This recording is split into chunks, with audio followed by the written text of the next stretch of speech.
बघा, या प्रभागामध्ये 100-150 वर्ष जुन्या इमारती आहेत. बर. तर त्या कारणामुळे इथे सामूहिक पुनर्विकास हं. जी देवेंद्रजी फडणवीस साहेब आणि शिंदे साहेब हं. यांच्यामध्ये सामूहिक पुनर्विकास ही जी संकल्पना आली ती खूप चांगल्या प्रकारे राबवली जाईल आणि नागरिकांना जवळजवळ 550 स्क्वेअर फीट पर्यंतची घरं ही उपलब्ध होतील आणि ती सुद्धा त्यांना स्वतःचं गार्डन, तिथे स्विमिंग पूल, पार्किंग ह्या व्यवस्थेत म्हणजे या सगळ्या सुखसुविधांनी युक्त असं घर मिळेल. हं. त्याचप्रमाणे इथे आज जुन्या पागडीच्या इमारती आहेत. बरोबर. ते शिंदे साहेबांनी जे नवीन धोरण आणलंय हं. की पागडी मुक्त मुंबई, हं. तर यामुळे या तिथल्या ज्या पागडी इमारतीत राहणाऱ्या रहिवाशांना सुद्धा दिलासा मिळेल हं. या धोरणामुळे. नक्कीच जसं इथे आपल्याला आज या प्रभागामध्ये शिवसेना बीजेपीचं नगरसेवक निवडून आला, हं. तर नक्कीच या सगळ्या गोष्टी, या सगळ्या योजनेना इथे गती मिळेल हं. आणि गतीने काम सुरू होईल. ताई, जेव्हा प्रचाराला जातात तेव्हा असं म्हटलं जातं की आपल्या ज्या योजना आहेत त्या लोकांपर्यंत पोहोचल्या पाहिजेत.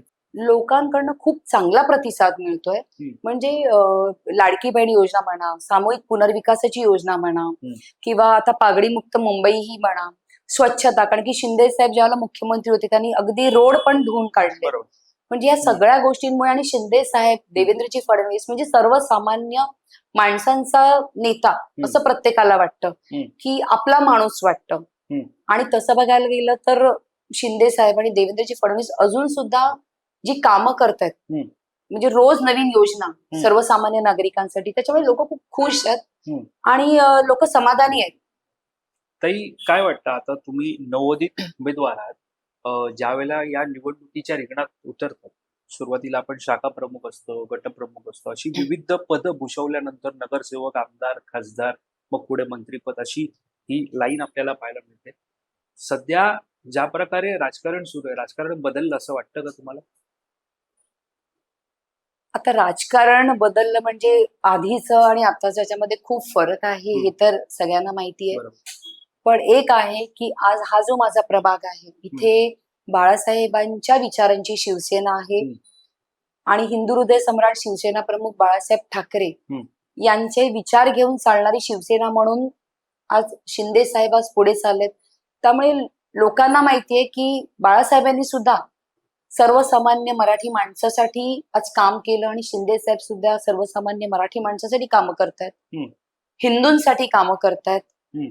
आज सगळे हिंदू एकत्र येण्याची गरज आहे आणि तेच विचार घेऊन आज शिवसेना बीजेपी चाललंय. त्यामुळे जरी राजकारण बदललं असेल तरी शिवसेना म्हणून आज आमची शिवसेना ही मोठ्या प्रमाणावर हिंदूंसाठी कामं करते. त्यामुळे लोकांचा कल हा आमच्याकडे जास्त आहे. किंवा आता पागडी मुक्त मुंबई ही म्हणा, स्वच्छता, कारण की शिंदे साहेब ज्यावेळेला मुख्यमंत्री होते त्यांनी अगदी रोड पण धुवून काढले. बरोबर. म्हणजे या सगळ्या गोष्टींमुळे आणि शिंदे साहेब, देवेंद्रजी फडणवीस म्हणजे सर्वसामान्य माणसांचा नेता असं प्रत्येकाला वाटतं, की आपला माणूस वाटतं. आणि तसं बघायला गेलं तर शिंदे साहेब आणि देवेंद्रजी फडणवीस अजून सुद्धा जी कामं करतायत, म्हणजे रोज नवीन योजना सर्वसामान्य नागरिकांसाठी, त्याच्यामुळे लोक खूप खुश आहेत आणि लोक समाधानी आहेत.